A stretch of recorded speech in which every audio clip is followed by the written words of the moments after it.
we are involved in another Psalm of David, and it carries us back. Oh, you need some more, do you? That's always good news. Yeah. So in the study of David's life, he has written for us many of these psalms, and this one is the expression from the heart of the man asking protection. It's another one of those Saul hunts, is what it is. It's another one of these determination things by King Saul. You know, and all of this chaos is going on in the nation. And it makes you wonder, like our nation today. I mean, who's taking care of the affairs of the nation while this is going on? You know, like today, we have all this. You can't even, there's no news today. It's just constant trash. And in Saul's day, he's the king of Israel, and he has spent most of his reign chasing David around through the hills. Is what he's doing. And here again is that, it's that same thing again. This psalm's peculiar in the sense that in the heading, David writes this, and he says, do not destroy this, to the choir director. So this is a specific written song given to the choir director with the parentheses under the title, if you will, do not destroy this. Now, the significance of that, I don't really know. He just said, don't throw this one away. Don't tear this one up. Don't burn this one. You hold on to this one. Do not destroy. That's what's in the title of the original psalm. And so it carries a significance which the other psalms we have read even dealt with Saul and David, but none of them said in the heading of the psalm, do not destroy this. And so there's a key there for us. There's something that's a very key element in the mind of David when he hands this to the song leader and says, don't destroy that. And it must have been a solemn moment of understanding between David and the choir director. All right, so we'll look now. Look in 1 Samuel 19. You know, with all of the chaos that Saul created or caused in this whole thing, there's one thing you and I need to remember in this. Although it gave David such a horrible time, for Samuel 19, and we'll be looking in verse 18. But there's one thing that God did not allow of Saul. What was that? Just think about his life. Think how it ended. And then think of what God did not allow him. Huh? No, he didn't allow him that. But God, let me go ahead and get in. At the end of his life, Saul did not get to die an honorable death. There's no honor in suicide. No honor in suicide. He begged his armor bearer, you kill me. No, I'm not going to do it. You know, no one, even David had emphasized, you don't lay your hand on God's elect. You don't do that. That's a good lesson for us today. I wish more people understood that regarding those that have been chosen to lead God's people. You don't lay your hand, your mouth. You don't do that. Because God did not allow this man that started off so humbly as far as being the king. And then he ran amok, if you will, with taking things into his own hand. And the prophet said that stubbornness is as idolatry and witchcraft. So there was a trait in Paul's life called stubbornness, and that is never a trait to be appreciated. It never is. In the Bible, it's harshly condemned. What does it mean? Well, it means I'm going to have my own way or you're going to suffer for it. That's what stubbornness is. You know, I'm going to drag my feet. You ever picture, these old West movies where they're trying to drag a donkey or a mule? You know, everybody gets involved and tries to move that thing, and that's what stubbornness is. And so Saul is diagnosed with stubbornness by Samuel when he tells him that it's better to obey than sacrifice. That stubbornness is as idolatry and witchcraft. Those are the most two dreaded sins of the Canaanite. Idolatry and witchcraft. And for a person of God to be stubborn is to align themselves with that type of sin. That type of sin. And there's Saul's distinguishing characteristic. Isn't that something? But he is not allowed to die with honor. He's not. And God did not allow the prophet, remember the one that rode on the talking donkey, Balaam. God did not allow him to die a death of honor. All of us want to die well. It's just something that men and women of integrity and of honor and character, that's what you want to do. You want to die well. Well, Saul does not get to die well. So God exacts from Paul's life the honor that ought to have been a normal, honorable man. God exacts that one thing. So Saul goes down in history as a man that died by suicide. And that is not a fitting end for anybody. So let's look at the background here, and I'm going to back up a little. Let's start in verse 8 of chapter 19. Let's get the background for these Psalms. And there was war again, and David went out and fought with the Philistines and slew them with a great slaughter. And they fled before him, and an evil spirit from Jehovah was upon Saul, as he sat in his house with the spear in his hand, and David was playing with his hand, and Saul sought to smite David even to the wall with his spear. But he slipped away out of Saul's presence, and he smote the spear into the wall. So he missed. All right, David is building a reputation as being a strong military leader. He comes back, and what's Saul doing? He's sitting there with a spear in his hand.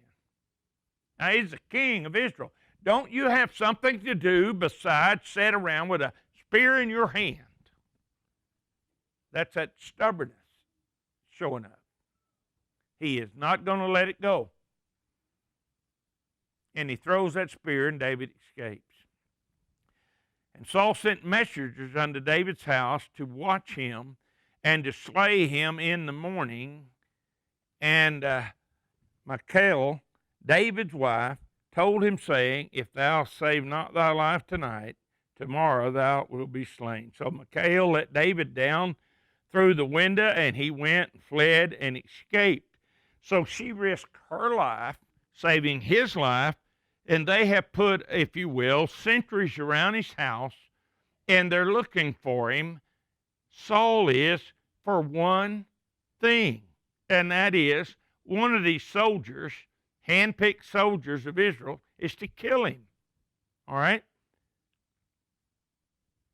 And so she took the teraphim, or this statue of an idol, laid it in the bed, and put a pillow of goat's hair at the head thereof, covered it with clothes. And when Saul sent messengers to take David, she said, He's sick. And Saul sent messengers to see David, saying, Bring him up to me in the bed, that I may slay him. That's pretty brave, isn't it?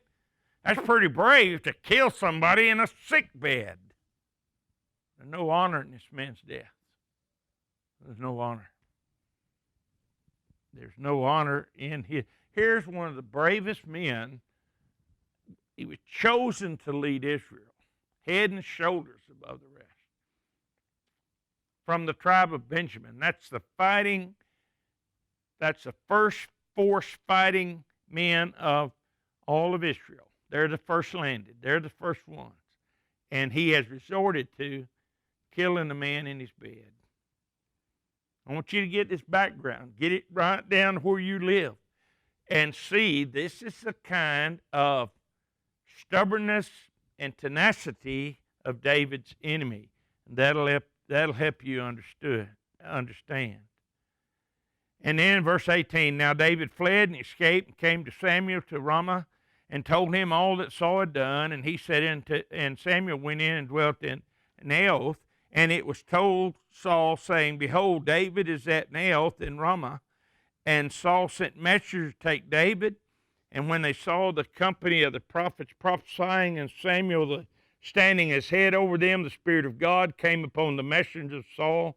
And they also prophesied. And when it was told, he sent other messengers, and they also prophesied. So they broke out in a revival. They all showed up. And the word messengers here, these are handpicked soldiers. You understand that, right? They're in all their battle gear. They're there for one reason. That's to catch David and kill him. Okay? Now they've all broke out in a church meeting. And Saul sent messengers again the third time, and they also prophesied. Then he went to Ramah, came to the great well that in Sikah, and he asked and said, where are Samuel and David? And one of them said, behold, they are at Naioth in Ramah. And he went thither to Naioth and Ramah, and the Spirit of God came upon him also. It's catching, whatever it is, it's contagious. And what's he do? He prophesies too until he came to Naioth and Ramah, and he also stripped off his clothes. He also prophesied before Samuel, lay down naked all that day and all that night. Wherefore they say, is Saul among the prophets? So there's a background here. It's the Spirit of God involved. What's this doing? It's giving David time. In that day and age, there wasn't any helicopters, airplanes, or all of that. And so David is being given the time of this interruption of soldier-like activity by this gospel meeting, if you will. And everyone's participating in it. The Spirit of God has caused this. And so David has time. See the next verse, chapter 20, and David fled. He has time to get away, gather his fighting men, 39 of them. And him makes 40. And they get their baggage, their wives and their little ones, and they flee from the grasp of Saul. Now that is what you're looking at. On your outline, the theme is, it's brutal, but it's there. Saul is hunting David to kill him. All of that sham is gone. It's all now clearly written on the billboards.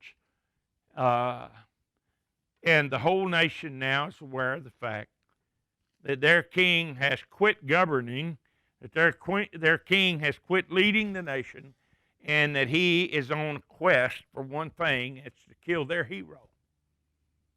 To kill their hero. Popularity is a dangerous thing. It is.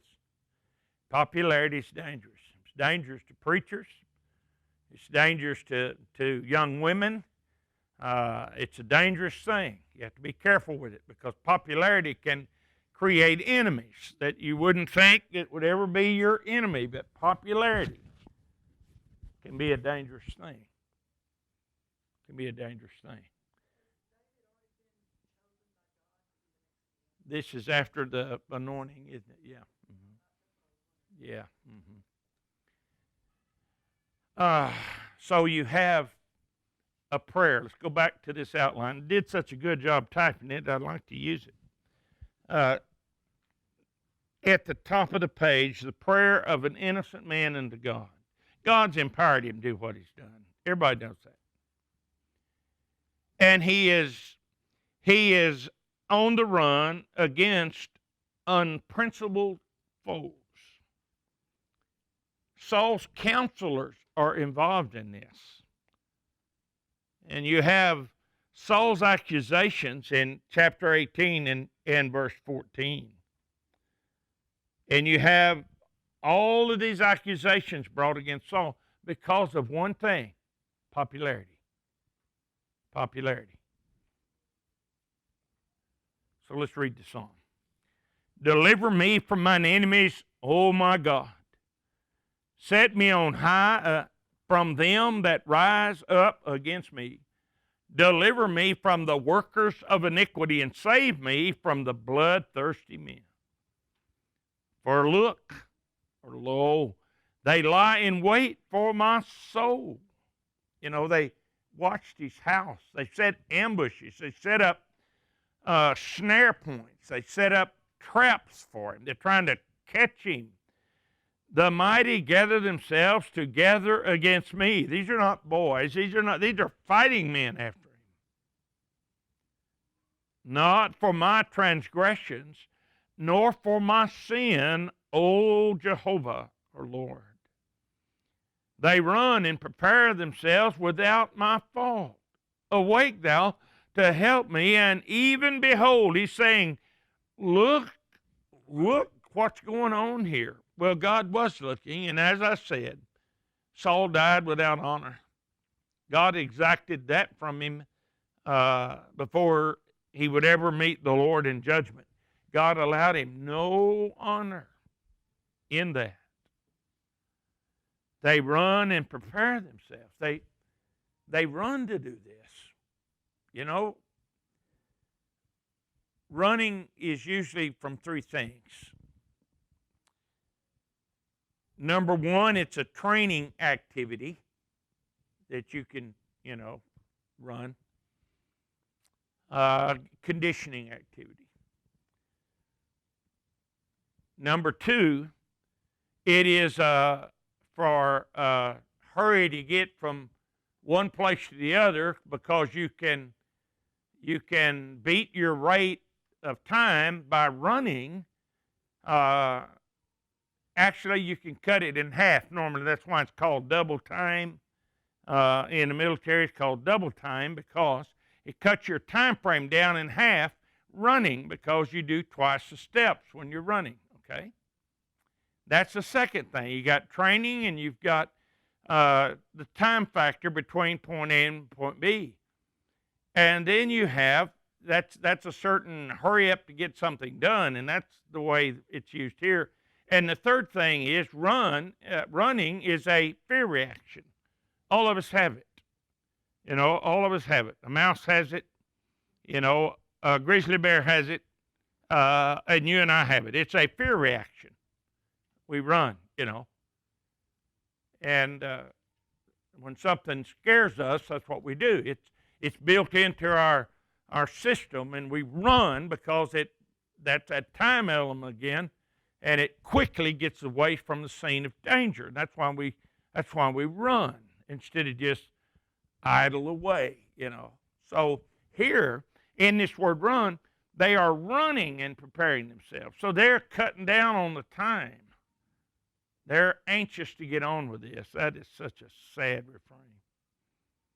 And he's praying, awake thou to help me. Get up and help.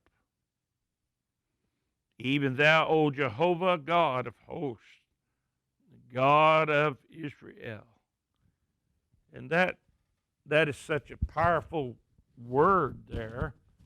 And I'll give you the spelling of it. It's Elohim, Elohim. And the next phrase is Tseb, H-A, ha, rough breathing mark, little apostrophe after the A, O-T-H. Now that's the word. And it's the God of steadfast love, if you would. The God of steadfast love. And so he's crying out and using this different name for God. Using this different name, arise to visit all the nations, be not merciful to any wicked transgressor. So now he's painting with a broad brush. It's Saul after him and Saul's counselors and Saul's soldiers. So now he's painting with a bigger brush. He's praying for God's judgment upon all the nations. They return at evening, they howl like a dog. That's a good one, isn't it? And go around about the city. Behold, they belch out with their mouth. Oh, no one likes that, do they? Swords are in their lips. For who, say they, doth hear? They think they're doing all this in secret. But thou, Jehovah, wilt laugh at them, that will have all the nations in derision. Takes us back to Psalm 2, remember? Why do the heathen rage and plot the vain thing? And it's that second psalm, that's expression borrowed from that. Because of his strength I will give heed unto thee, for God is my high tower. Now in their day and age, what was that?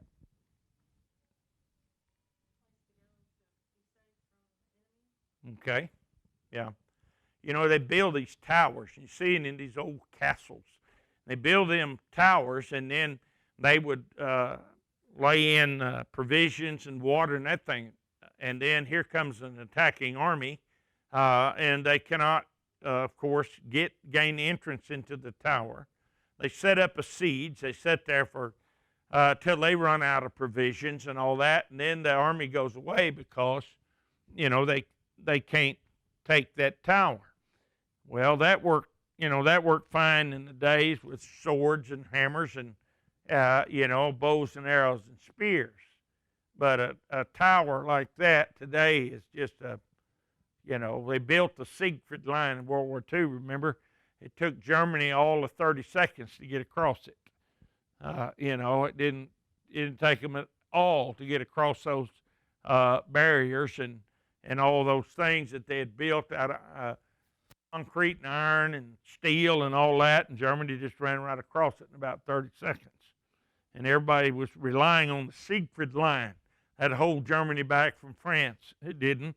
Well, it's the same way a tower today, but then it was a place. It was a place of great strength. It was a place of safety. For my God, with his loving kindness, will meet me. God will let me see my desire upon mine enemies. Slay them not, lest my people forget. Scatter them by thy power, and bring them down, O Lord, our shield. For the sin of their mouth, let them ever be taken in their pride, for cursing and lying which they speak. Consume them in wrath. Consume them so they shall be no more. And let them know that God ruleth in Jacob upon the ends of the earth. Let them know you're still alive, God. Let them know there's a prophet in Israel. There's another expression. Let them know the Lord reigns. And all that's involved. You see what's involved there. And at even let them return and let them howl like dogs. I already read that somewhere. And go about the siege. They shall wander up and down for food and tarry all night if they are not satisfied. And he pictures them as dogs. But I will sing of thy strength. Yea, I will sing aloud of thy loving kindness in the morning, for thou hast been my high tower, and a refuge in the day of my distress. Unto thee, O my strength, will I sing praises, for God is my high tower, the God of my mercy. So what you have publicly expresses that God is his deliverance, that God is his protection. I wonder how that falls on the ear of those that are chasing him. Who's after him? Yeah, the king and his soldiers. And what nationality are they? They're Israelites. What God do they serve? Yeah, Jehovah God. And he is calling on God and letting them know that God is my source of strength and power. I wonder how that falls in their ear. We already know they got caught up in a revival, don't we? We already know that happened to them. That must have had some significance to them, you know. Or maybe they didn't put anything into that meeting, you reckon? Therefore, they didn't take anything away. And therefore, they didn't change their hearts weren't changed. Maybe that's what happened. But let's look at some questions, all right? Let's get you involved. What reason does David give in verses 1 through 5 for asking God to intervene in judgment on his enemies? What's his reason here? All right? Innocent and no guilt. He establishes that. He establishes that in those first 5 verses. That he can pray for God to destroy the enemies because he's a man standing on the moral high ground. He's standing in the right place. He's representing the right thing. And he's living right before God. Therefore, he can ask God with confidence, help me out of this mess. He can do that, you see. He can do that. And the question number 2, we look at it. What does he compare the wicked to at evening? Dogs. Yeah, I'm not talking about pets. The Palestinian dog that lived in the cities and villages, they didn't have the little pretty fluffy doggies that we had. I took Jetta back to the vet Monday to get the stitches out where they amputated her tail from that rattlesnake bite. And they come in there and they said, well, we're going to put her in room 3. I knew what room 3 meant. That was the restraining room. I'd already been in there with her. And we got in there, and I told him there's 3 ladies in there. They probably range from anywhere from 21 or 2 to 45, the 3 of them. And then there's the doctor, and he's big as I am. And they're going to put Jetta on a table and pull them stitches out. And I said, doctor, I said, this is not a pet. Do you understand? This is not a pet. This is a farm dog. She runs loose on the farm. She's not a pet. So they all grabbed her and they get her up on that table, and they're wanting to look at the end where the tail's gone. But it was the other end that suddenly came alive. That's a 6-year-old German Shepherd, weighs 87 pounds. That's what that scale on that table said. And she got teeth probably about that long, and every one of them was showing. And you know what the doctor said? Come here and see if you can control your dog. And I said, I can't control her. She's not a pet. And he said, backed up. Jetta kind of calmed down a little bit when he backed away, and he said, well, we're going to have to put her asleep, sedate her, take the stitches out. And I said, well, do that. She's not a family pet. She don't sit up in your lap and, lick you in the face and all that stuff. Because, she'll, just like I told you about these 2 people hooking up this high-speed internet. They pulled up in the yard, and Hannah come out wagging her tail. And the kid got out and opened the side of that little trailer door. Get away, dog. Get away, dog. Get away from here. Get away from here. And I stand on the porch. He didn't see me yet. And then Jetta come around the house, and he hollered at this guy, Bill, hey, Bill, give me them dog treats out of the front seat. Hurry. Get them dog treats out, But he wasn't going to kick at Jetta because she'd have taken his leg off at the knee. Well, that's the kind of dog she is. And that's what dogs are normally that are not pets. They are dogs, and a dog is a dog is a dog. And in Palestine in that day, these are not pets. These are vicious dogs. They're vicious dogs. And he said, when they come in at evening in verse 6, they howl like a dog. These dogs are notoriously filthy. They're notoriously vicious. They are mean. They are scavenging for food. There's dog fights going on.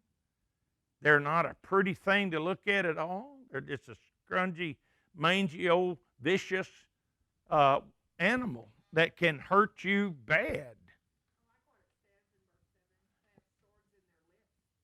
Yeah. Yeah, yeah. Yeah, there's something sharp here. Yeah, you know, they belch out with their mouth. Everything that comes out's evil. That's the idea. That's the idea. Everything comes out. It's like when we have a problem in our digestive system. That's a foul thing, and that's the idea. So, like dogs, verse 14, at evening, let them return, let them howl like dogs, and go around the city. They shall wander up and down for food and tarry all night if they're satisfied. Just wear themselves out. And so this is an important thing. Look at the two lessons that we can get right here. Well, let's pick up the verse 16 and 17.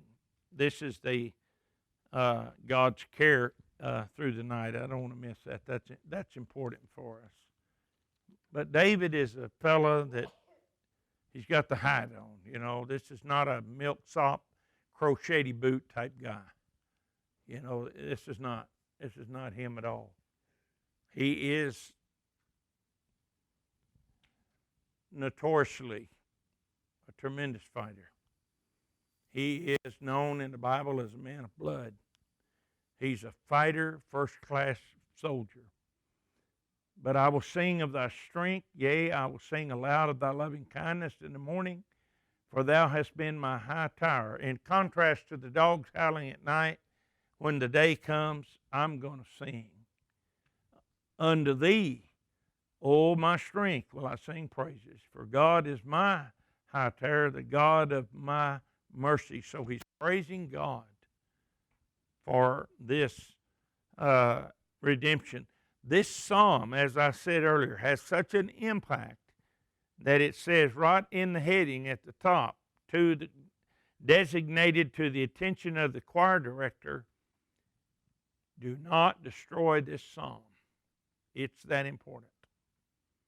So there's something in this that I'm not maybe bringing out, but there's something in this that is of great importance. The two lessons of the psalm are, let them know that God rules. Let them know. That's what he said. Let them know that God ruleth in Jacob. Now that's Israel. Because Jacob was the name of Israel before his name changed. And unto the ends of the earth. God sets up and removes powers.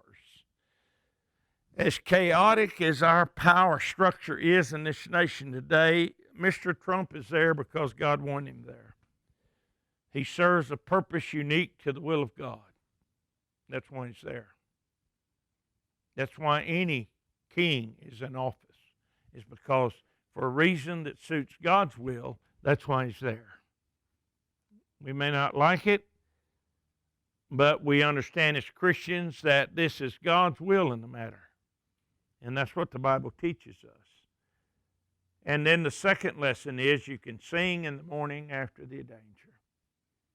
You can sing in the morning after the danger.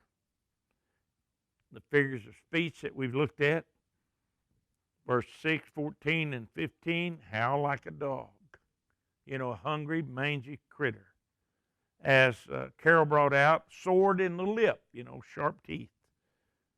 And then another figure we already talked about is the high tower, that great position of defense and strength. In verse 11, shield. In our day and age, it doesn't mean too much. We don't think about shields, but if you received an alarm and you were in the barracks in that day and age, you'd grab your armament and your shield would come off the rack, and your sword and your spear. First thing you do is slide the buckler up your arm, grab your battle shield, you've got your spear, your sword's on your belt, and out you go. You are deployed for battle with that shield. That's the idea. The Lord is our shield. He's deployed. He's got his shield. All you and I need to do is very carefully make sure that we're covered behind that shield. Like I said, read this. I've read it from 2 translations, but it wouldn't hurt to read it maybe from 3 or 4. This is so significant to the choir director that he is told by David, don't destroy this one. The rest of them do not carry that banner at the top of them. They do not. So there's great significance in this one that in my study, I cannot hit on and say that's the reason, but there is great reason for it, or he wouldn't have said it. Y'all come in.